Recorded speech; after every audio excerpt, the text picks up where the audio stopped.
তোমাকে সবাই রাকিব ভাইয়া নামে জানে, এটা জানে হচ্ছে একটা ইউটিউব চ্যানেল থেকে, ম্যাথ অ্যান্ড সায়েন্স নার্ডস। এই নার্ডটাকে তুমি নাকি স্টুডেন্ট? এইটা হচ্ছে, আমি যখন চ্যানেলটা শুরু করি তখন আমি নার্ড টাইপের ছিলাম। তো এটা আসলে নামটা না কোনো চিন্তা ভাবনা না করেই নাম করে দিয়ে দেওয়া হচ্ছে, ওইটা পরে আর চেঞ্জ করা হয়নি। তো যেটা ছিল, আমি একটু পড়াশোনা করতাম না, নার্ডি টাইপের স্টুডেন্ট ছিলাম। পড়াশোনা, বই, এগুলো নিয়ে ভালো লেভেলের ইনভেস্ট থাকতাম।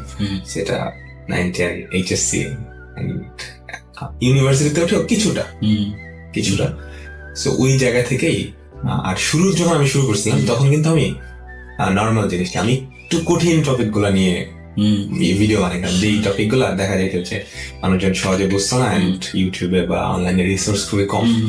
সো আমি এরকম কিছু স্পেসিফিক টপিক যেগুলা একটু অ্যাডভান্স অ্যান্ড যারা একটু টপ লেভেলের পোলাপান আছে, একটু নার্ড টাইপের, ওরা বুঝবে, ওদের জন্য কন্টেন্ট দিতাম। তখন থেকে ওই নামটা শুরু হয়েছে। এরপর তো আস্তে আস্তে একদম জেনারেল সবার জন্যই